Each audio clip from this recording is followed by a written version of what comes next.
마가복음 3장 20절에서 35절까지의 말씀입니다. 한 절씩 교독하겠습니다. 제가 먼저 읽겠습니다. 집에 들어가시니 무리가 다시 모임으로 식사할 겨를도 없는지라.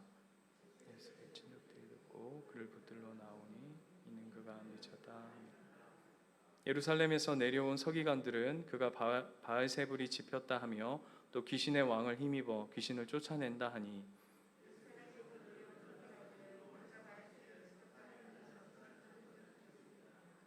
또 만일 나라가 스스로 분쟁하면 그 나라가 설 수 없고 만일 사탄이 자기를 거슬러 일어나 분쟁하면 설 수 없고 망하느니라.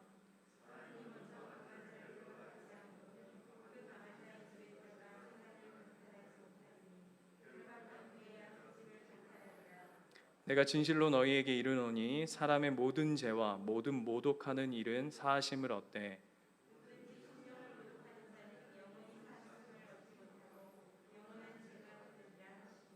이는 그들이 말하기를 더러운 귀신이 들렸다 함이러라.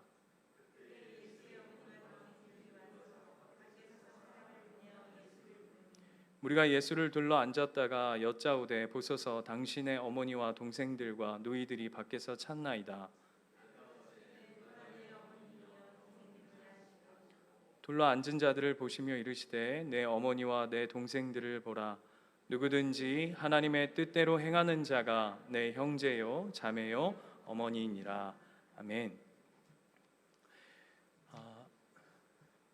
오늘 특별히 말씀이 조금 셉니다. 그죠? 예수님께서 세게 말씀하시는 경우들이 성경에 보면 혹 있습니다. 예를 들면 마태복음 12장에 가면 예수님께서 똑같은 이 사건을 마태는 거기에 예수님께서 이런 욕하시는 장면을 첨가하는데 여러분 들어보셨습니까? 이 독사의 자식들아 라고 세게 얘기하셨던 예수님의 모습들. 오늘 본문도 보시면 28절 29절을 보시면 굉장히 예수님이 세게 표현하시죠. 모든 죄는 사함을 얻는데 성령을 모독하는 죄는 영원히 사함을 얻지 못한다. 한마디로 압축해보면 무슨 얘기냐면 성령을 모독하면 지옥 간다. 그 얘기입니다. 그만큼 세게 얘기하셨습니다. 그런데 여러분 이 본문은 이래저래 한 번씩들은 들어보셨을 거예요. 그런데 보통 이 본문을 똑 따와서 성령을 모독하면 지옥 간다라고 하시면서 두렵게 하거나 겁을 주고 주눅들게는 많이 하는데 성령이 모독하는 거가 뭔지는 자세히 설명을 들어본 적이 잘 없는 케이스들이 많죠. 그래서 이제 우리 신앙 안에 과연 성령을 모독하는 게 뭘까? 라고 하는 약간의 어떤 이렇게 찝찝한 심령들을 놔둬서 그것을 그냥 이렇게 신앙의 이 밑바닥 안에 이렇게 깔아 놓게 만들어서 굉장히 우리로 하여금 율법적인 신앙을 하게 하는, 그래서 하나님에 대한 어떤 잘못된 상이나 오해들을 만들어 놓게 하는 그런 본문으로 사용되어지는 대표적인 말씀입니다. 과연 성령을 모독하는 죄는 사하심을 얻을 수 없다라고 얘기하신 이 예수님의 말씀은 우리로 하여금 주눅들게 하고 두렵게 하고 겁을 줘서 벌벌 떨게 하는 말씀일까?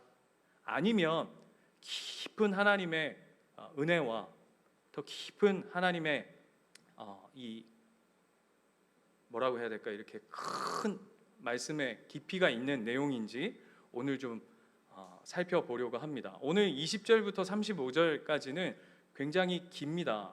그 긴 내용들 중에서도 이 이야기가 세 덩어리가 묶여져 있습니다. 첫 번째 이야기는 예수님과 친족들에 관한 이야기고요. 두 번째는 아까 그 성령 해방죄라고도 하고 성령 모독죄라고도 하는 예수님과 서기관들 사이의 이야기, 이게 이제 두 번째 덩어리고, 세 번째는 예수님과 예수님의 형제 그리고 어머니, 특별히 그러니까 예수님과 예수님의 가족들에 관한 이야기들, 이렇게 한 덩어리, 두 덩어리, 세 덩어리 이렇게 가지고 있습니다. 그런데 오늘 이 성령을 모독하는 죄 라고 하는 이 본문의 이야기를 풀려면 무엇을 살펴봐야 되냐면 친족 간의 이야기 그리고 가족과의 이야기를 양쪽으로 풀어져야 이 가운데 자리하고 있는 이 성령 모독죄가 무엇을 얘기하는지를 우리가 구체적으로 좀 살펴볼 수 있는 것이죠. 그러니까 성경이란 문맥을 따지는 것이 굉장히 중요해요. 그러니까 어떤 이야기가 오늘 보시면 성령 해방죄, 성령 모독죄에 대한 이야기는 갑자기 난데없이 등장하는 것처럼 보여요. 예수님께서 서기관과 막 이런저런 이야기를 뭐 이렇게 주고받다가 갑자기 툭 튀어나옵니다. 이게 왜 이런 이야기를 하셨을까라는 건 앞뒤 문맥을 좀 살펴봐야 할 터인데 20절부터 보시면 예수님께서 집에 계셨는데 얼마나 많은 사람들이 몰려들었던지 식사할 겨를도 없었던 것 같아요. 그 정도로 예수님의 어떤 능력적인 차원들에 관해서 많은 사람들이 관심을 보이고 그것으로부터 나음을 얻거나 치료를 받거나 또 노임을 받는 그런 일들을 경험하게 된 것이죠. 그런데 21절이 이제 문제가 되어지는데 보시면 예수의 친족들이 듣고 그를 붙들러 나왔다라고 되어 있습니다. 뭘 들었을까요? 예수님의 친족들이. 네, 한번 생각해 봅시다. 예수님의 친족들이 예수님에 관해서 뭘 들었길래 그를 붙들러 나왔답니다. 잡아두려고 했답니다. 무슨 이야기를 들었길래? 그러면서 그 다음에 뭐라고 이어지냐면 이는 그가 미쳤다 함이러라 라고 돼 있는데 오늘 이 이야기가 그 다음 이야기와 이렇게 문맥을 같이 하면 그 친족들이 들은 내용의 대체적으로 무슨 내용일까라고 할 때 귀신을 쫓아내는 어떤 기적에 관한 이야기들을 이 친족들이 들었던 것 같아요. 여러분 이럴 수 있는 거죠. 가까운 사이일수록 그 사람의 어떤 능력적인 부분이나 그리고 그 스토리, 삶의 어떤 경험치가 있는데 어느 날 갑자기 새로운 버전으로 이렇게 그 사람이 딱 뭔가 능력을 발휘할 때 뜨악 할 수 있는 거죠. 별로 안 놀라시는데 여러분 주변에는 그런 분들이 잘 안 계셔서 그럴 수 있을 수 있겠지만 여러분 한번 생각해 보십시오. 네, 여기 본문에서는 그 이야기를 듣고 붙들러 나왔다 그러면서 그가 미쳤다 함이러라 라고 표현할 때 이걸 이렇게 표현해 보면 여러분이 이해하는데 조금 더 쉬울 수 있을 것 같습니다. 예수가 초능력을 쓴대. 야, 그게 가당키나 한 거냐? 그 우리 삼촌 아들 아니야? 걔가 목수 아들인데 무슨 초능력을 어디서 사용을 해? 어디서 도 닦았어? 이해되시죠? 이런 뉘앙스인 거예요. 예수님의 행하시는 어떤 일들에 관해서. 그러니까 뭐가 결여되어 있냐 하면 예수님에 대한 신의식, 예수님이 메시아로서 이 땅 가운데 오신 그 목적과 뜻과 그 어떤 그분을 아는 지식에 대해서 굉장히 무지하다라는 것을 오늘 본문이 드러내고 있죠. 그리고는 그 다음이 뭐로 물려가냐 하면 단순히 친족과의 이야기가 아니라 그 다음에 이제 서기관이 그 이야기를 넘겨봤습니다. 그래서 더 한 발 더 확장되어져요. 22절 보시면 예루살렘에서 내려온 서기관들은 그가 바알세불이 짚였다 하며 또 귀신의 왕을 힘입어 귀신을 쫓아낸다 한다라고 얘기합니다. 여기서 이제 바알세불에게 이제 힘을 얻어서 귀신을 쫓아낸다. 이걸 한마디로 압축해 보면 30절 한번 가보겠습니까? 30절. 이걸 한마디로 이렇게 표현하는 겁니다. 이는 그들이 말하기를 예수가 더러운 귀신에 들렸다. 그래서 무슨 얘기입니까? 귀신 들려서 그 귀신 들린 힘으로 귀신을 쫓아낸다. 이렇게 얘기하는 거예요. 목사님, 뭐 그런 이야기는 수도 없이 들었습니다. 맞습니다. 그런데 여러분 중요합니다. 오늘 본문이 끌고 가고 있는 그 순서와 그 느낌을 살려서 여러분 한번 잘 쫓아와 보시면 좋을 것 같아요. 그러니까 서기관들이 이렇게 얘기한 거예요. 저 예수라고 하는 사람이 있는데 저 사람은 분명히 기적도 일으키고 이적도 일으키고 죽은 자도 살리고 병든 자도 살리고 귀신도 쫓아내는데 그게 못마땅한데 그거를 뭐라고 인정하기는 싫고 그래서 뭐라고 얘기하냐면 바알세불. 그 바알세불의 뜻이 뭐냐면 여러분 바알은 많이 들어보셨죠? 바알은 뭐냐 하면 주인이라는 뜻을 가지고 있어요. 주인, 바알. 그러니까 우리의 주인이다, 우리는 바알을 섬긴다라고 표현하는 건 바알이 우리의 주인이다라는 표현입니다. 근데 바알세불은 뭐냐면 집주인입니다. 바알세불. 그러니까 그 바알세불의 힘을 얻어서 그 예수가 귀신을 쫓아낸다라고 얘기하는 거예요. 그랬더니 예수님께서 23절부터 26절까지 이야기를 쭉 얘기하시면서 그 서기관의 이야기를 반격하시는 겁니다. 받아치시는 거예요. 23절부터 26절을 여러분 한번 눈으로 한번 쭉 읽어보세요. 예수님이 그 서기관들, 그러니까 네가 바알세불의 힘을 빌려서, 그러니까 집주인, 그 하나님의 귀신을 쫓아내는 일에 네가 귀신의 힘을 얻어서 그 일을 행한다라고 얘기하니까 예수님이 그걸 받아치시는 장면이에요. 23절 이렇게 얘기하죠. 사탄이 어찌 사탄을 쫓아낼 수 있느냐? 또 만일 나라가 스스로 분쟁하면 그 나라가 설 수 없고, 만일 집이 스스로 분쟁하면 그 집이 설 수 없고, 만일 사탄이 자기를 거슬러 일어나 분쟁하면 설 수 없고 망하느니라 라고 얘기하는데, 이걸 이렇게 한마디로 제가 요약해 드릴게요. 이 얘기예요. 같은 뼈끼리 싸워서 자신의 나라를 망그러뜨리는 법은 없다, 이거예요. 이해되십니까? 나랑 바알은 같은 편이 아니다. 같은 편끼리 어떻게 싸워서 하겠느냐, 싸워서 그 자기 집안을, 자기 나라를 무너뜨리는 법은 없다라고 얘기하면서 27절을 한번 보세요. 이렇게 표현하세요. 예수님이 사람이 먼저 강한 자를 결박하지 않고는 그 강한 자의 집에 들어가 세간을 강탈하지 못하리니 결박한 후에야 그 집을 강탈하리라 라고 얘기합니다. 재밌는 건 예수님이 이 바알세불에 관한 이야기, 서기관이 이야기한 그 도전에 관해서 자꾸 집 이렇게 얘기하죠. 집을 예수님께서 비유 드시는 이유가 뭐냐면 아까 그 바알세불이 집 주인이라고 말씀드렸어요. 그러니까 그 이미지를 그대로 끌어안는 거예요. 바알세불, 그러면 유대인들이 가지고 있는 그 이미지 상들이 있으니까 예수님이 그걸 그대로 끌어안으시는 겁니다. 그리고는 설명하시는 거예요. 이렇게 설명하는 겁니다. 야, 네가 생각해봐라.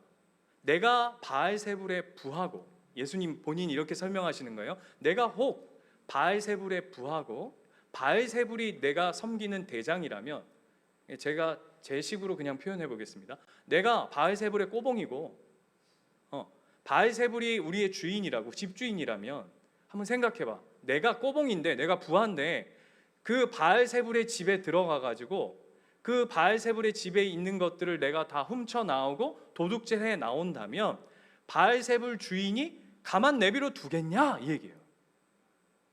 그렇죠, 여러분? 이해되세요? 예수님이 지금 귀신들을 다 쫓아내는 건 뭘로 비유 드신 거냐면 바알세불의 집에 들어가서 도둑질해서 나오는 것으로 예수님이 서기관들이 한 얘기를 그대로 받아친 거잖아요.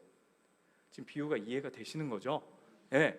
그게 말이 되냐? 걔가 진짜 집주인이라면 가만히 있겠어? 내가 부하인데, 내가 부하라면 나를 가만히 내버려 두겠어? 라고 예수님이 얘기하면서 뭐예요? 재밌는 거, 바알세불이 이야기를 하는 예수 앞에 아무런 능력도, 이렇게 표현해 볼게요, 찍소리조차 못 내고 있죠. 그러니까 비꼬시는 거죠. 예수님이 뭐라고요? 야, 이 얘기예요. 이걸 한마디로 압축해 보면 이렇게 얘기하는 거죠. 예수님은 이 비유를 통해서 세 가지를 증명하는 거예요. 첫 번째, 나는 바알과 한 편이 아니다 라는 거. 두 번째, 바알이 주인이 아니라 나 예수 그리스도가 참 주인이다 라는 것을 이 비유를 통해서 증명하시는 것이죠. 그리고 세 번째가 중요해요. 세 번째가, 그게 뭐냐 하면 바로 28절 29절에 성령을 모독하는 죄를 설명하면서 세 번째를 증명하는 거예요. 자, 보십시오. 이 이야기는 거예요. 내가 바알과 같은 편이 아니고 내가 주인이야. 내가 온 이 세상의 주인이야.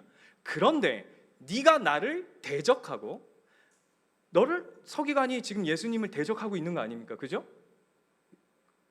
맞습니까? 네, 여러분 제가 설명하는 게 이해가 되셔야 끄덕끄덕 해주세요. 그러니까 예수님을 대적하고 있잖아요. 그러면 뭘 증명하는 거죠? 스스로 나는 예수와 같은 편이 아닌 동시에 이 서기관은 예수님의 편이 아니면 누구와 같은 편인 겁니까? 바알과 같은 편이다라는 것을 거꾸로 들어서 예수님이 표현하시는 거예요. 그러면서 뭘 싹 가지고 오시냐 하면 나를 거부하고 나를 대적하는 것은 뭐와 같냐면 성령을 모독하는 것과 같다, 이렇게 표현하시는 거예요.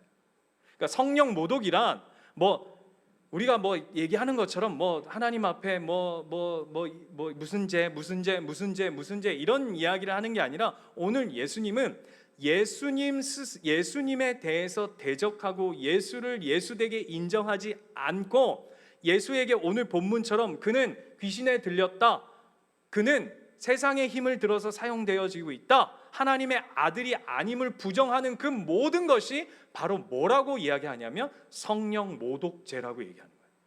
왜죠? 예수님은 하나님과 한편이신 거예요. 예수님은 하나님과 한편이고 바알세불과는 한편이 아닌 거죠. 그런데 그 하나님과 한편인 예수 그리스도를 모독하고 예수 그리스도를 대적하고 예수 그리스도를 거부하는 것, 그것 자체가 오늘 서기관의 모습이요, 그것이 성령 모독임을 오늘 성경이 예수님께서 그 비유를 드시면서 우리에게, 그들에게 다시금 설명해 주고 계신 거예요. 그래서 그 다음 이야기가 어디로 가냐 하면, 잘 보세요. 그때에 이게 이어지는 거죠. 여러분, 우리 저 비유 설교할 때 기억나십니까? 비유 시리즈 할 때 그때에 그러면 앞에 이야기와 연결되어져 간다라고 몇 번 말씀드렸습니다. 그때에 예수의 어머니와 동생들이 와서 밖에 서서 사람을 보내어 예수를 부르니 라고 얘기하면서 밖에서 제자들이 이렇게 얘기하는 거죠.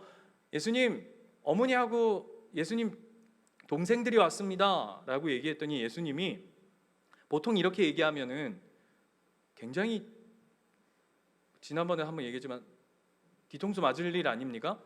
예수님 밖에서, 예수님 왔는데, 제가 몇 번 설교했지만 제가 수요 예배 이렇게 드리고 예배 마치고 제가 제 목양실 안에 들어가 있는데 집사님이, 목사님, 저기 목사님 어머니가 서울에서 내려오셨는데요. 그랬더니 제가 그 집사님한테, 누가 제 어머니며 누가 내 동생이냐? 그러면 아마 집사님 저가 뭐라 그럴까요? 우리 목사님이 오늘 뭘 저녁을 잘못 드셨나, 왜 저래? 하지 않겠습니까? 그죠? 오늘 딱 그런 상황인데 예수님이 이렇게 얘기하신 데는 분명한 의도와 목적이 있는 것이죠. 그게 뭐냐라고 할 때에 이게 한층 더 들어가는 거예요. 31절로 가서 보면, 자, 누가 내 형제이며 누가 내 어머니냐라고 얘기하면서 34절 보시면, 둘러 앉는 자들을 보시며 이르시되 내 어머니와 내 동생들을 봐라. 그 다음 보세요. 누구든지 하나님의 뜻대로 행하는 자가 내 형제요 자매요 어머니다 라고 얘기합니다. 이걸 앞에 바알세불 이야기와 한마디로 이렇게 연결해서 하자면 무슨 얘기죠? 하나님의 뜻대로 행하는 자가 내 편이야. 무슨 육신의 어떤 친밀함, 그가 내 가족이든 그가 내 친족이든 그게 중요한 게 아니야. 앞에 시작을 어떻게 했죠? 친족인데, 예수님의 친족인데 그 친족이 예수가 누군지 알아보지 못하고 오히려 그를 어떻게 했어요? 가만히 있으라고 들이잡으면서 그를 보고 미쳤다라고 얘기하는 친족들. 그럼 바꿔서 얘기하자면, 예수님이 오늘 중간에 드셨던 비유로 설명하자면 그들은 뭐죠? 그들은 예수를 거부하고 예수를 모르는 바알세불의 편에 속한 거예요. 오늘 비유로 이야기해보자면, 어떠함에도 불구하고 예수의 친족, 육신적으로는 굉장히 가까운 사이일지 모르나, 인간적으로는 굉장히 친밀한 사이일지 모르나, 예수를 예수되게 알지 못하면 그가 아무리 가까운 사이여도 그는 하나님의 편이 아니다라고 하는, 어쩌면 굉장히 무시무시한 이야기를 우리에게 해주고 있는 것이죠. 그리고는 그 이야기가 아까 얘기한 것처럼 친족으로 시작했던 것이 형제, 자매, 가족으로까지 이야기가 확장되어져 가는 거예요. 여러분, 이 이야기는 굉장히 중요한 이야기예요. 왜냐하면 여러분 보세요. 아까 서기관이나 예수님의 공생애 동안 3년 반이라는 시간들 속에 아마 뒷부분 그 십자가를 지시는 그 사건 쪽으로 들어와서는 실제적인 핍박이 왔지만 예수님의 공생의 내내 어떤 일들이 벌어지냐면 패턴이 이렇죠. 예수님이 어떤 사람들을 뭐 고치시거나 뭐 귀신 들린 자를 고치시거나 아니면 죽은 자를 살리시거나 이런 어떤 이적들을 행하시고 뭔가를 가르치시면 늘 그것에 대해서 딴지 거는 사람들이 막 일어났습니다. 그런데 우리가 그 말씀을 보면 뭐로 잘못하면 오해할 수 있냐 하면 이렇게 생각할 수 있어요. 어떤 예수라고 하는 사람이 있는데 그 사람의 어떤 교훈과 가르침에 대해서 어떤 나는 다른 생각을 가지고 있어. 이해되세요? 나는 그가 가지고 있는 어떤 사상이나 어떤 가르침에 대해서 난 동의하지 않아 라는 그냥 그 정도의 차원으로 우리가 예수님을 오해할 수 있다고요. 이걸 이렇게 표현해 볼게요. 여러분 밖에 나가서 누군가에게 전도하고 누군가에게 이렇게 말씀을 이렇게 전도해 오려고 할 때 그냥 노골적으로 이렇게 표현해 봅시다. 교회에다가 이렇게 나 아는 친구나 나 가까운 사람들을 이렇게 데리고 오려고 할 때 그 친구라든지 뭐 부모 자녀 관계일 수도 있고 뭐 부부 관계일 수도 있고 인간적으로는 너무 친한 사이일 수 있죠. 이해되세요? 그런데 여러분 전도해 보면 알지만 인간적인 친밀함과 인간적인 관계로서는 너무 끈끈하고 막 진짜 막 너 죽고 나 죽고 이런데 어떤 구원의 문제, 전도의 문제로 딱 접근하면 신앙적인 문제로 딱 접근하면 모두가 갑자기 쫙 벌어지는 것들을 경험하게 돼요. 그게 다 끄떡여지시죠. 이게 참 신기한 거거든요. 그러니까 평생을 부모와 자녀 사이로서 끈끈하게 피로 묶인 관계 아닙니까? 그렇게 끈끈하고 막 내 새끼라서 내 생명 다 내어줘도 부족하지 못할 것 같은 그 부모의 마음이 있는데 그래서 자녀가 엄마 꼭 교회 다녔으면 좋겠어요. 엄마, 아빠 예수 믿었으면 좋겠어요 라고 얘기하는데 그 부분에 딱 도달하면 갑자기 간극이 쫙 벌어지는 것들을 우리가 보게 돼요. 왜 그렇죠? 왜 그럴까요? 오늘 예수님이 오늘 이 마가가 그걸 설명하고 싶은 거예요. 복음이란 우리에게 이루어진 구원이란 어떤 인간적인 어떤 친밀함이나 예수가 가지고 있는 어떤 그런 인성, 어떤 그런 교훈, 어떤 가르침 차원에서의 접근이 아닌 거예요. 그래서 나는 저 사람과 내 뜻이 달라라고 해서 그냥 거기에 머물러 있는 정도가 아니라 자 보세요. 가장 가까운 친밀하기에 끝이 없는 형제 자매여도 그들은 예수의 복음을 모르면 그 안에 들어올 수 없노라 라고 얘기하면서 양옆을 대조시켜서 뭘 얘기하냐면 우리의 구원은 어떤 친밀함이나 어떤 인간적인 조건들이나 그것으로 이루어지는 것이 아니라 예수 그리스도의 분명한 복음 그 안에 쓴다는 것을 우리에게 설명해 주고 있는 거예요. 그게 서기관이든 그게 대제사장이든 그게 예수의 친족이든 예수의 가족이든 그 누구를 막론하고 모든 인간은 이 지점 안에 서야 된다는 것이죠. 그 지점이 뭐예요? 예수를 예수로 고백하는, 예수를 나의 구원자로 고백하는 그 복음의 자리에 서야만 구원이 이루어진다는 거예요. 아무리 예수의 할아버지의 이거 뭐라고 표현해야죠? 예수의 엄마여도 그가 예수님의 복음을 모르고 경험하지 못하면 필요 없다. 성경은 과감하게 이야기를 하고 있는 거예요. 이 한 예를 들게요. 여러분 그 까르마조프 형제들 제가 주일날에도 잠깐 예를 들었는데 그 까르마조프 형제들이라는 책에 보면 이런 이야기가 있어요.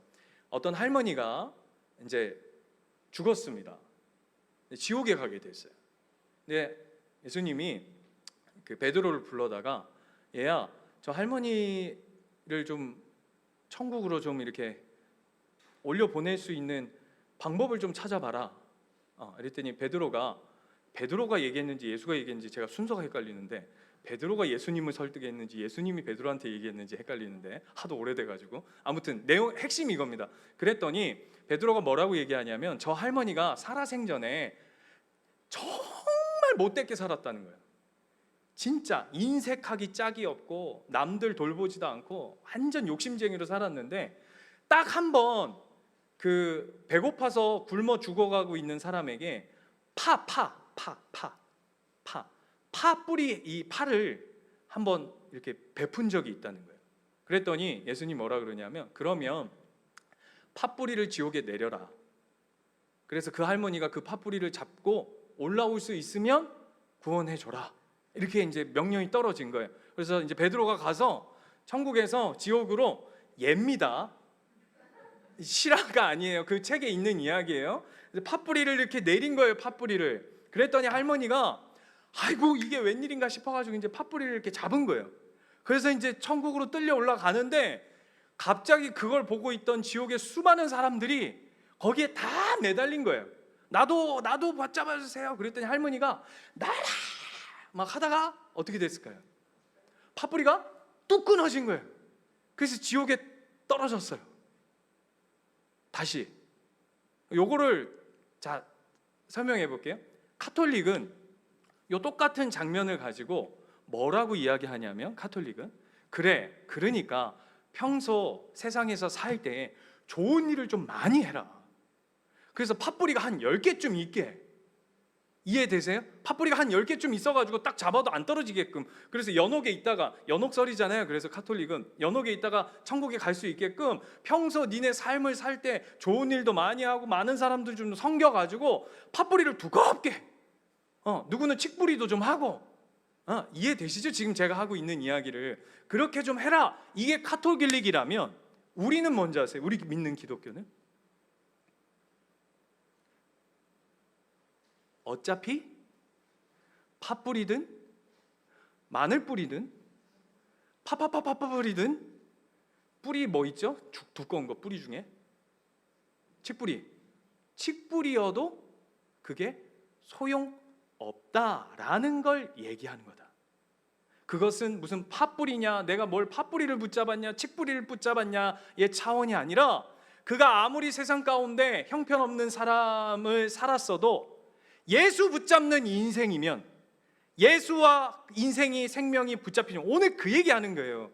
예수께 붙잡힌 인생, 예수와 손잡은 인생, 예수께 사로잡혀서 그 인생 가운데 묶인 인생이면 팥뿌리 아니라 무슨 칡뿌리 아니라 그 어떤 것이라도 그 인생이 하나님께 속한 인생으로 건짐받는다라고 하는 것이 오늘 이야기의 핵심인 것이죠. 여러분 오늘 본문에 무슨 성령을 모독하는 뭐 이런 것들 때문에 이 이야기에 속지 마세요. 여러분 이 이야기를 가지고 팀 켈러 목사님이 이런 이야기를 했어요. 잘 들어보세요. 예수 그리스도가 이루신 일을 우리가 분명히 믿으면 우리는 심판대 앞에서도 사자처럼 담대할 수 있다. 아멘이시죠? 그리고 잘 들어보세요. 또 있어요. 예수님을 사랑하고 그 삶 가운데 우리의 삶에 그분을 모시면 칼이 당신의 마음을 찌를 것이다. 예수를 사랑하고 삶에 모시면 꽂혀있던 칼이 도깨비처럼 빼어지는 게 아니고 무슨 얘기인지 모르시는 분들이 있어요. 칼이 오히려 당신의 마음을 찌른대요. 그래서 내면에 갈등이 생기고 때로 혼란과 심한 고통이 너희의 삶 가운데 따를 것이다. 그런데 우리는 그로 말미암아서 그분과 싸울 수도 있고 그게 누굽니까? 아까 얘기한 것처럼 서기관과 하나님 예수로 모르는 사람들은 늘 그 은혜를 가지고도 예수님의 사랑을 가지고도 그분하고 싸우는 인생이라면 우리는 어떤 삶을 살아가냐면 그 하나님의 사랑과 예수의 사랑을 우리의 삶에 채운 자는 바로 나 자신과 싸우면서 살아간다. 이해되십니까? 이게 복음의 능력이라는 거예요. 그래서 여러분 다시 원론으로 돌아가 볼까요? 성령인 모독죄 때문에 불안해하고 나 혹시 성령 모독 나도 모르게 한 거 아니야? 그럼 어떻게 해야 되죠? 네? 어떻게 해야 됩니까? 천주교 같이 가가지고 고해성사하고 이러면 신부님, 목사님, 제가 무슨 죄를 졌는지도 모르는 그 죄를 가지고 목사님께 나왔습니다. 제 죄를 위해서 기도해 주십시오. 이렇게 하는 건가요? 아니죠. 성령 모독죄에 대한 두려움이 우리 안에 있을 수 있잖아요. 그렇죠? 있을 수 있지 않습니까? 그럼 어떻게 해야 됩니까? 오늘 얘기했잖아요. 용서하지 않으신다고. 그럼 어떻게 해야 되는 거죠? 이거 퀴즈예요. 지금 오늘 설교를 제대로 이해했으면 이 질문에 답하실 수 있어야 돼요. 다시요. 성령 모독죄가 우리도 모르게 우리 안에 불안함과 두려움을 심어줄 수 있잖아요. 예를 들면 목사가 여러분 삶을 살아오면서 여러분이 성령을 모독한 일이 한두 번입니까? 예수를 떠나 산 적이 한두 번입니까? 그러면 용서받지 못하신다고 오늘 예수님께서 말씀하셨습니다. 그럼 이제 심장이 벌렁벌렁 하는 거지. 나 오늘 혹시 집에 가다가 수요일날 예배 드리고 집에 가다가 교통사고서 죽으면 나는 성령 모독죄가 있기 때문에 나는 천국 못 가네. 이런 두려움에 사로잡혀 있을 수 있잖아요. 그럼 어떻게 해야 되냐고요? 예수님을 구해하는 거죠. 예수님 도와주세요. 예수님 도와주세요. 예수님 도와주세요의 자리로 가는 거죠. 왜요? 오늘 얘기하는 거잖아요. 그 모든 키워드, 구원의 키워드가 예수 안에 속해 있다라는 거잖아요. 그래서 이거를 정리하는 본문이 있어요. 이걸 여러분 정리해 봅시다. 10장, 마태복음 10장. 마태복음 10장. 제가 설교를 못한 것 같아요. 제대로 못하니까 이렇게 결론에 도달을 못하는 것 같아요. 마태복음 10장 35절 가볼게요. 여기 보세요. 10절 34절 10장 34절부터 보면 내가 세상에 화평을 주러 온 줄로 생각하지 말라. 화평이 아니요 검을 주러 왔노라. 무시무시한 얘기를 하세요. 그 다음 내가 온 것은 사람이 그 아버지와 딸이 어머니와 며느리가 시어머니와 불화하게 하려 함이라. 이 뭐야? 예수님은 늘 사랑하는 분이라고 했는데 갑자기 불화하려. 그럼 36절 사람의 원수는 자기 집안 식구니라. 아멘인데 굉장히 이상한 아멘이 되는 거죠. 그죠? 그리고 그 다음 아버지나 어머니를 나보다 더 사랑하는 자는 내게 합당하지 아니하고 아들이나 딸을 나보다 더 사랑하는 자도 내게 합당하지 아니하며. 이게 무슨 얘기예요? 그러면 아들, 딸, 어머니 다 갖다 버리란 얘기입니까? 네? 무슨 얘기죠? 아니요, 이 얘기예요. 잘 들어보세요. 아버지와 어머니를 나보다 더 사랑하는 자는 내게 합당하지 않대요. 너가 하는 사랑, 우리가 어머니를 사랑하고 아버지를 사랑하고 내 새끼를 사랑하고 내 아들, 딸을 사랑하고 내 형제를 사랑하는 그 사랑이 있죠. 왜 없겠어요, 여러분? 여러분, 우리 수요일날 하나님 사랑한다고 와 있는 저와 여러분도 우리 자녀들, 우리 부모 사랑하지 않습니까? 그렇죠? 그런데 니들이 말하는 그 사랑이 오늘 뭐라고 얘기하는 거냐면 예수의 사랑으로 중심 잡혀 있지 않으면 네가 그 다음으로 하는 사랑은 헛될 뿐이다, 이렇게 얘기하는 거예요. 다시요. 이해 지금 여러분 눈이 이해를 못하신 눈이에요. 자, 38절 보세요. 또 자기 십자가를 지고 나를 따르지 않는 자도 내게 합당하지 아니하니라. 자, 보십시오. 자기 십자가를 졌대요. 근데 그 다음이 중요해요. 십자가를 지고, 여러분 각자의 십자가를 지고 어떻게 하는 거냐 하면 그 다음이 중요한 거예요. 예수를 따르는 곳으로 가야 되는 거예요. 근데 우리는 어떻게 하냐면 그냥 나 십자가 졌어, 나는 이런 사역을 해, 나는 사랑이 많은 사람이야, 나는 헌신을 많이 해, 나는 교회를 봉사 많이 해. 아니요, 그 봉사와 헌신과 섬김과 그 모든 것이 예수를 따라가는, 예수 중심으로 이끌어져 가라고. 사랑도 예수, 섬김도 예수, 너의 헌신도 예수, 그 얘기하는 거예요. 그 다음 보세요. 39절. 그 다음 더 들어가요. 목숨이에요. 이제는 야, 네 목숨이, 자기 목숨을 얻는 자는 잃을 거래요. 왜죠? 목숨을 얻는데 어떻게 잃어요? 이게 무슨 얘기죠? 내가 내 목숨 위해서 살아가는 자는 넌 목숨을 잃는 자가 될 것이고, 오히려 뒤를 보세요. 나를 위하여 자기 목숨을 잃는 자는 오히려 얻을 것이래요. 목숨을 잃고 저 혼자 흥분해가지고 목숨을 잃고 얻고의 중심이 뭡니까? 예수라는 거예요. 이게 풀어져야 되는 거예요. 이게 풀어져야 우리 신앙의 핵심들이 자리 잡히는 거예요. 사랑해. 누가 헌신하지 말래? 누가 섬기지 말래? 누가 뭐 봉사하지 말래? 그런데 그 모든 것의 중심이 예수가 아니면 오늘 뭐라고 얘기하냐면 그것은 나에게 아무 쓸데없다고요. 합당하지 않다고요. 하고는 늘 실컷, 죄송해요 이렇게 표현해서, 뺑뺑이 열심히 쳤는데 하나님은 나는 너 그렇게 한 건 내가 시키지도 않았는데? 왜요? 하나님 기뻐하시지 않는다고. 예수 기뻐하지 않는다고. 왜? 그 중심이 예수가 아니니까. 오늘 그 얘기하는 거예요. 점검하셔야 돼요. 오늘 이 이야기로 내 삶의 사랑도, 내 삶의 섬김도, 내 삶의 희생도, 내 삶의 용서도, 내 삶의 베품도 진짜 예수 중심으로 이루어지고 있는가? 그거 묻는 거예요. 서기관, 친구, 친척, 가족, 그 중요하지 않다.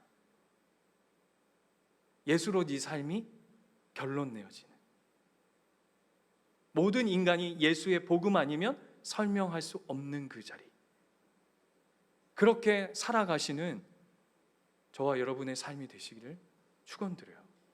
그래서 다음 주 설교가 어떻게 이어지냐면 바로 4가지 땅에 뿌려진 비유예요. 이게 이제 연결되어지는 거예요. 도대체 예수 안에 속한 자는 어떤 자들인가 라는 걸 예수님이 4가지 밭의 비유를 통해서 설명해 주시는 거예요. 기가 막힌 거죠. 이게 기가 막힌 거예요. 별로 여러분 표정은 그냥 기가 찬 표정이에요. 기가 막힌 표정이 아니고 기가 찬 표정인데, 여러분 이 말씀을 여러분 삶에 잘 적용해 봅시다. 우리가 여러분이 아니라 저와 여러분 삶에 정말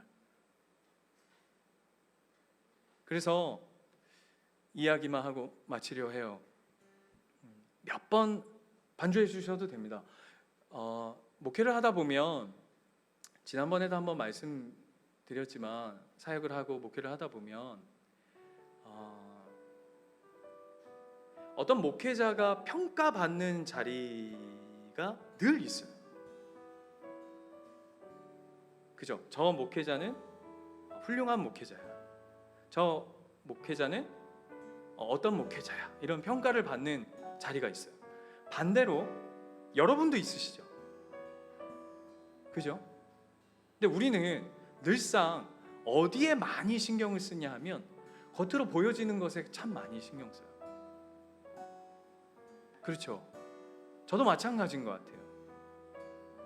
목회자인데, 목사이면서도 내면이 차고 하나님이 기뻐하시는 종이야 라는 건 참 안타깝게도 별로 티가 안 나요. 그렇잖아요. 이게 참 어려운 포인트예요. 예수가 걷는 길은, 그 십자가의 길은 참 무뎌 보여요. 그리고 참 느려 보여요. 그리고 열매가 안 보여요. 그래서 우리가 어떻게 하고 싶으냐 하면 자꾸 보여지는 것에 마음이 빼앗겨요. 네, 여러분, 사도 바울도 늘 얘기하지만 보여지는 건, 보이는 건 잠깐이라고 해요. 결국 복음의 능력이 하나님의 말씀에 하나님 되심이 그걸 반드시 이루어 갈 것이라고 오늘 예수님이 우리에게 약속하시는 거예요. 오늘 우리가 읽었던 이 이야기를 제가 한번 거꾸로 한번 읽어드려 볼게요. 잘 들어보세요. 내가 진실로 너희에게 이르노니 사람의 모든 죄와 모든 모욕하는 일은 사하심을 얻되 누구든지 성령을 모독하는 자는 영원히 사하심을 얻지 못하고 영원한 죄가 있느니라. 이걸 제가 거꾸로 읽으면 누구든지 성령과 함께하는 자는, 누구든지 예수와 함께하는 자는 영원히 그분과 함께 천국의 영생 복락을 누리느니라. 예요. 결국 이 싸움이에요. 보이는 것을 쫓을 것인가? 들리는 것을 쫓을 것인가? 아니면 내 삶과 내 중심을 예수 그리스도 그 복음 앞에 세워갈 것인가? 그 갈래 앞에 우리는 늘 서 있는 것 같아요. 오늘도, 그리고 내일도, 그리고 부르신 모든 자리에서 주님, 복음으로, 복음의 사람으로, 예수 그리스도께 속한 자로, 친밀함, 세상과 어떤 인간의 인간됨이 아니라 예수 그리스도의 그 하나님의 복음됨을 누려가는 삶을 살게 해달라고 하는 그 고백이 우리 가운데 풍성히 있기를 축원합니다.